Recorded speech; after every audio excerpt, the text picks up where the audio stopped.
Last week it was such a blessing to be able to do a little relaxing and just resting from a very busy month, and we did that by the Little Pigeon River up in Pigeon Forge, Tennessee.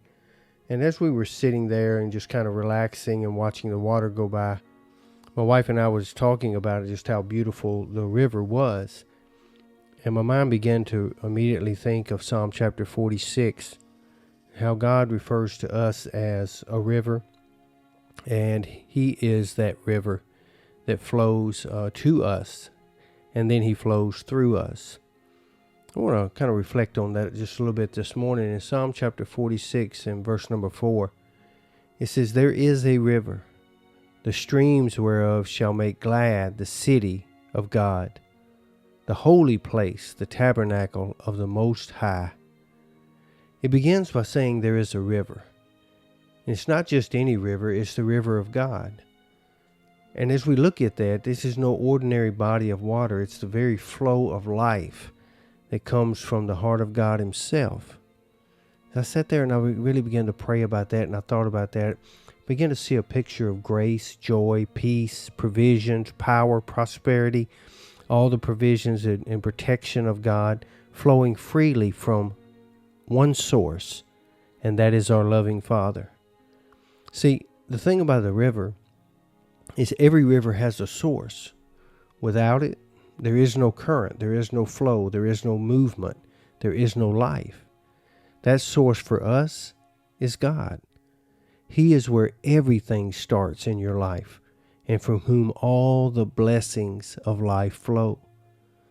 The peace that you have, your joy, your wisdom, your strength, your understanding, every blessing, it all begins with God. And just like the river draws from the high springs in the mountains and begin to flow down and past us, we too draw that same source of strength from the throne of grace. See, without that connection that we have, the river dries up, and so do we. But here's what's so beautiful as I began to meditate on that. Here's what God really showed me that I want to pass on to you this morning. God doesn't just give us small trickles of water. He pours out rivers of blessings, rivers that refresh dry hearts, rivers that wash away burdens, rivers that bring healing to your soul and to relationships. And your life is meant to carry that flow into everything you do, and everything you touch should be blessed because of what flows to you and then is allowed to flow through you. Rivers also have a destination, if you really think about it. That body of water that was going by us, my wife made the comment, she said, the water we're looking at right now will never be back this way again. It just flows straight on down to wherever its destination is, but we'll never see that particular water again. And rivers have that destination. They don't just exist to gently flow without a purpose. There is a direction and a path for every river.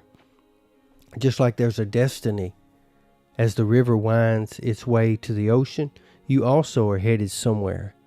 And that's through the plan of God. So I want you to be encouraged by that this morning, that He's mapped out and sees the end from the beginning. You may not always know the bends and turns of life, but if you trust in God, His leading, He will lead you to a good place, a place of impact, a place of promise, a place where you can be fruitful. And there's something else to remember when I began to think about this river. Rivers don't just exist for themselves. I sat there and I watched all the wildlife that was around that river and that was counting on that river. That's something very precious, because have you ever stopped to consider what all depends on the river? Tree lines, banks digging their roots into the soil for nourishment. Animals would come every day, geese, ducks, all kinds of things to drink and hunt for food. Birds rest in the branches of the trees. Fish swim freely. What I'm trying to tell you this morning is even flowers bloom because of that river. And in the same way, your life and your connection to God matters. It matters to more people than you could ever even realize or imagine. Your peace brings peace to other people. Your joy is contagious. and makes other people feel joyful. Your wisdom has influence. Your prayers make a difference, and they cover the sick. That's why when the enemy tries to defeat you and discourage you, it's not only to affect you, it's to stop the flow going through you that affects other people. I hope you get that this morning. Because when you stay connected to the source, your life becomes a blessing to more than just you. You become like a river in the kingdom, bringing gladness to the city of God. But sometimes, I want to leave you with this morning, sometimes something happens. Just like in nature, rivers can be obstructed. A fallen tree or a pile of debris doesn't take much to block the flow. And what happens after that? The river starts to shift. It doesn't stop flowing entirely because the source is still pouring out. But praise God, the source is still pouring out, but it has to find another way so the water reroutes itself and overflows somewhere else and creates a whole new path. Why? The places it was meant to reach began to dry up because the flow was stopped, because something blocked it. And that's what happens to us sometimes. We let things block the flow from God to us. Maybe it's distractions. Maybe it's unconfessed sin. Maybe it's a habit. Maybe it's unforgiveness, fear, doubt. Any of these things can become obstructions to our soul. See, the Spirit's still moving, still trying to flow into us. But if the channel is blocked, He'll redirect. He still is going to pour out His blessing, but perhaps in a different place. Somewhere else, someone else might say yes where we say no because of things that are going on in our life, and someone else may respond and we may miss what was originally meant for us. So that's a humbling thought this morning. And we should let the reality sink in this morning that the beauty of God's grace is this. We can always reconnect and reopen the channel. The river hasn't stopped. The source hasn't dried up. God hasn't moved. And the Spirit still wants to flow right through your life. So this morning, I want to ask you something before we close out our devotion time.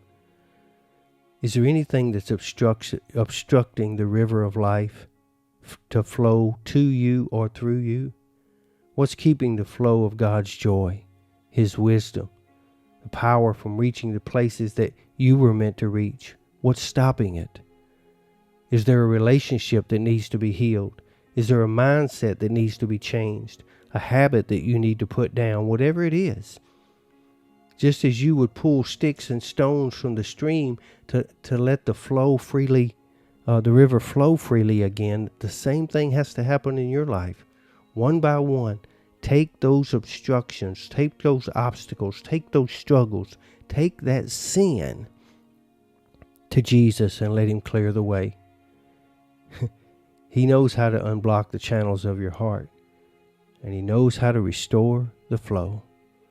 So this morning, you be safe, you be strong, and you be blessed. And you understand this. The Bible does say, without a shadow of a doubt, there is a river, the streams whereof shall make glad the city of our God, the holy place, the tabernacle of the Most High. Lord's will, we'll see you back here again tomorrow. And until then, I hope you have a great day. And I hope you do whatever it takes to let the river flow. God bless you.